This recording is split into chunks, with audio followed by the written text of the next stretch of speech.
गेल्या अनेक दिवस शिवसेना भाजप महायुतीत उठलेलं वादळ अखेर नारळी पौर्णिमेच्या निमित्तानं आमदार निलेश राणेंनी शांत केल्याचं पाहायला मिळालं। हे नातं तुटू देणार नाही असं सांगत आगामी निवडणुका सर्वांच्या सहकार्यानं लढणार असल्याचं आमदार निलेश राणे यांनी भाजपच्या व्यासपीठावरून जाहीर केलंय। आमचा सहयोगी पक्ष शिवसेनेचे जे वरिष्ठ पदाधिकारी आहेत, विशेषतः जिल्हाध्यक्ष मंडळी त्यांची जी आहेत, ती भारतीय जनता पार्टीच्या कार्यकर्त्यांना बोलून पक्षप्रवेश देऊन आपला पक्ष वाढवण्याचा केविलवाना प्रयत्न करत आहेत। आम्ही कुठलाही भाजपचा पदाधिकारी आमच्या प्रवेशात पक्षामध्ये घेतला नाही। जर घेतलेला असेल तर तो सांगावा, त्याला भेटावं, पुन्हा व्हावं तर त्यांनी भाजपने जिल्हाध्यक्षांनी त्यांनी आपल्याकडे घ्यावा। लोकसभा विधानसभा निवडणुका महायुतीच्या माध्यमातून लढवून सत्ता काबीज करणाऱ्या महायुतीत कोकणात वादळ उठलं होतं। भाजपच्या जिल्हाध्यक्षांनी शिवसेनेच्या जिल्हा प्रमुखांवर भाजपचे कार्यकर्ते फोडल्याचे आरोप करत थेट मुख्यमंत्र्यांकडे तक्रार केली होती। सिंधुदुर्ग जिल्ह्यातल्या कार्यकर्त्यांना असं सांगितलं होतं की या वेळेला युतीच्या तिन्ही सीट चांगल्या मताधिक्याने तुम्ही सगळ्यांनी निवडून आणा, एकदिलाने काम करा आणि असं केल्यानंतर जी काही राजकीय परिस्थिती बदलेल त्यामध्ये आपल्या संघटनेला कुठल्याही प्रकारचा धोका पोहोचणार नाही असं त्या सगळ्या मंडळींनी सांगितलेलं। पण प्रत्यक्षात निवडणुकानंतर उलटं झालं की आमचा सहयोगी पक्ष शिवसेनेचे जे वरिष्ठ पदाधिकारी आहेत, विशेषतः जिल्हाध्यक्ष मंडळी त्यांची जी आहेत, ती भारतीय जनता पार्टीच्या कार्यकर्त्यांना बोलून पक्षप्रवेश देऊन आपला पक्ष वाढवण्याचा केविलवाना प्रयत्न करत आहेत। आणि मला असं वाटतं की हे युतीच्या आचारसंहितेच्या विरोधात आहे आणि त्यामुळे आम्ही आमच्या वरिष्ठांकडे याची तक्रार केली। त्यानंतर शिवसेना जिल्हा प्रमुखांनी देखील भाजपच्या आरोपांना सडेतोड प्रत्युत्तर देत एकही भाजपचा कार्यकर्ता फोडला नसल्याचं जाहीर केलं होतं। शिवाय भाजपनं आपल्या पदाधिकाऱ्यांची नावं जाहीर करावीत असं आव्हानच दिलं होतं। आम्ही कुठलाही भाजपचा पदाधिकारी आमच्या प्रवेशात पक्षामध्ये घेतला नाही। जर घेतलेला असेल तर तो सांगावा, त्याला भेटावं, पुन्हा व्हावं तर त्यांनी भाजपने जिल्हाध्यक्षांनी त्यांनी आपल्याकडे घ्यावा। आमच्या शिंदे गटातून सुद्धा कोण नाराज असतील आणि आमच्या मित्र पक्षाकडे जात असतील तरीही माझी वैयक्तिक काही ऑब्जेक्शन नाही। त्यांना तिथे जाऊन आनंद मिळत असेल, आमचा मित्र पक्ष आहे तरी त्यांनी जावं। मी असं कधी मानणार नाही की माझ्या पक्षातून कोण मित्र पक्ष फोडतोय। भाजपमधून जर कुठला पदाधिकारी नकळत आमच्या हातून जर आला असता तर त्याला संपर्क करावा, आमच्या आमदारांना सांगावा, त्याला विचारावं, त्याला सोगुरी घ्यावं, माझी कुठलीच हरकत नाही। निलेशजीने जे 4-5 वर्षामध्ये जे कार्यकर्ते निर्माण केले या जिल्ह्यामध्ये, त्यावेळी निलेशजी भाजपमध्ये होते, अर्थात आज ते शिवसेनेमध्ये आमदार आहेत। त्यांचे रिलेशन, त्यांचे संबंध, त्यांचं कौटुंबिक नातं हे बघितल्यानंतर ते कार्यकर्ते निलेशजींकडेच वळतायत। ते भाजप किंवा असं प्रवेश नाही, ते निलेशजींच्या माध्यमातून त्यांनी नवीन कार्यकर्ते तयार केलेले होते।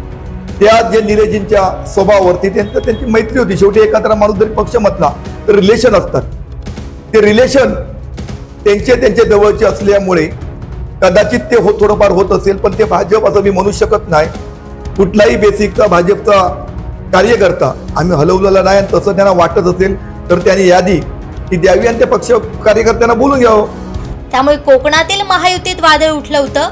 आगामी स्थानिक स्वराज्य निवडणुका स्वबळावर लढवण्याचा इशारा इशारा दोन्ही बाजूंना देण्यात आला होता। पदाधिकाऱ्यांच्या वादात कार्यकर्ते संभ्रमात पडले होते। वरिष्ठ नेत्यांनी तर मौनच पाळलं होतं। मात्र दबक्या आवाजात उलटसुलट चर्चा सुरूच होत्या। गेले अनेक दिवस महायुतीतील वादळ शमणार की उग्र रूप धारण करणार याकडे साऱ्यांचं लक्ष होतं। अखेर नारळी पौर्णिमेच्या शुभ मुहूर्तावर आमदार निलेश राणे यांनीच महायुतीत उठलेलं वादळ शांत केल्याचं पाहायला मिळालं। भाजपनं आज मालवण बंदर जेटी इथं महिलांसाठी नारळ लढवणे स्पर्धेचं आयोजन केलं होतं। या स्पर्धेला आमदार निलेश राणे यांनी हजेरी लावली। शिवसेना भाजपची नेते मंडळी एकाच व्यासपीठावर आली। आरोप प्रत्यारोप करणारे दोन्ही जिल्हाध्यक्ष देखील निलेश राणे यांच्या दोन्ही बाजूने बसले। अखेर दोन्ही जिल्हाध्यक्ष, पदाधिकारी, कार्यकर्ते आणि सागराला साक्ष ठेवून आमदार निलेश राणे यांनी महायुतीत पडलेला मिठाचा खडा बाजूला केला। हे नातं वर्षानुवर्ष असंच टिकणार, माझ्याकडून मी तुटू देणार नाही असं सांगत आगामी निवडणुका महायुतीच्या माध्यमातून लढवण्याचा नारळ फोडला। आणि या स्पर्धेला आपल्याला घेऊन 4 वर्ष पूर्ण झाली।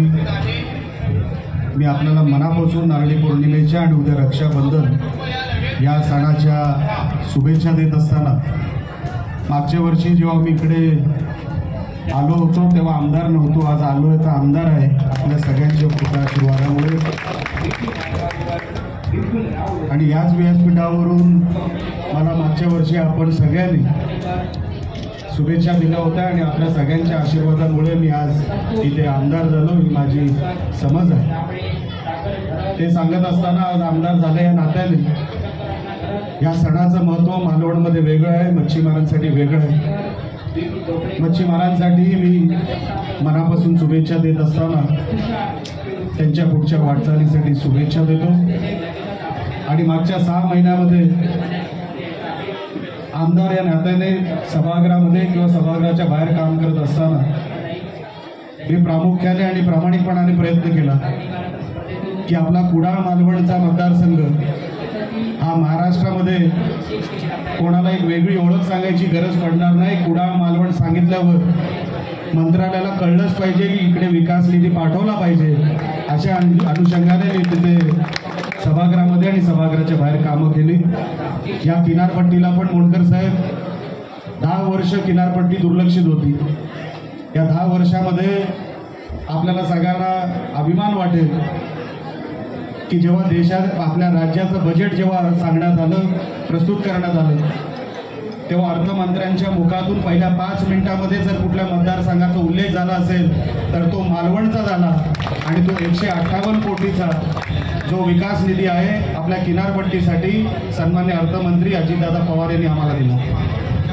या किनारपट्टीचा कायापालट करत असताना जवळपास 1000 कोटीचा आराखडा आपला तयार आहे. येणाऱ्या काळामध्ये पुढे काय होईल मला माहीत नाही, पण ह्याच 5 वर्षामध्ये या किनारपट्टीचा कायापालट करण्याचा आम्ही सगळ्यांनी निर्धार केलेला आहे. आणि ह्याच 5 वर्षामध्ये तुम्हाला आम्ही ते पूर्णत्वास नेऊन दाखवू. आपण सगळ्यांनी आजपर्यंत आशीर्वाद ठेवला. या मागच्या 10 वर्षामध्ये जी कामं झालेली नाहीत या 5 वर्षामध्ये करणं कठीण आहे, पण ते करण्यासाठी आपण सगळ्यांनी एकत्र राहणं, मोंडकर साहेब एकत्र राहणं गरजेचं आहे. लक्षात ठेवा, आपण काही वेगळे नाही आहोत. अनेक लोकांनी स्टेजवर मी यायच्या अगोदर माझ्याकडे असे बघत होते की मागच्या वर्षी मी इकडे आलोच नाही. मी इकडे दरवर्षी येणार. लक्षात ठेवा, मी ते दरवर्षी येणार आणि आपल्या दरवर्षीप्रमाणे हे नातं माझ्या बाजूने मी कधी तुटू देणार नाही, आपणही तुटू देणार नाही याची मला खात्री आहे. हे असंच वर्षानुवर्ष हे नातं राहू दे.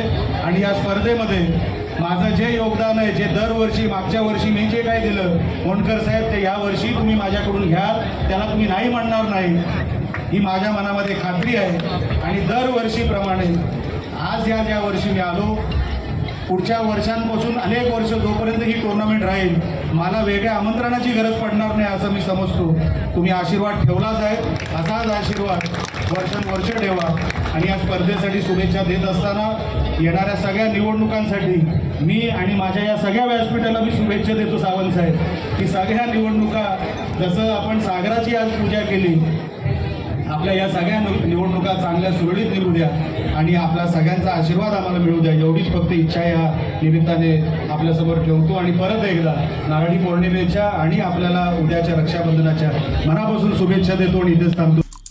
आमचे दिवसभरातले सर्व अपडेट्स, ताज्या घडामोडी आणि थेट लाईव्ह पाहण्यासाठी सबस्क्राईब करा, लाईक करा कोकणचं नंबर 1 महा चॅनल कोकण 7 लाईव्हचं YouTube चॅनल.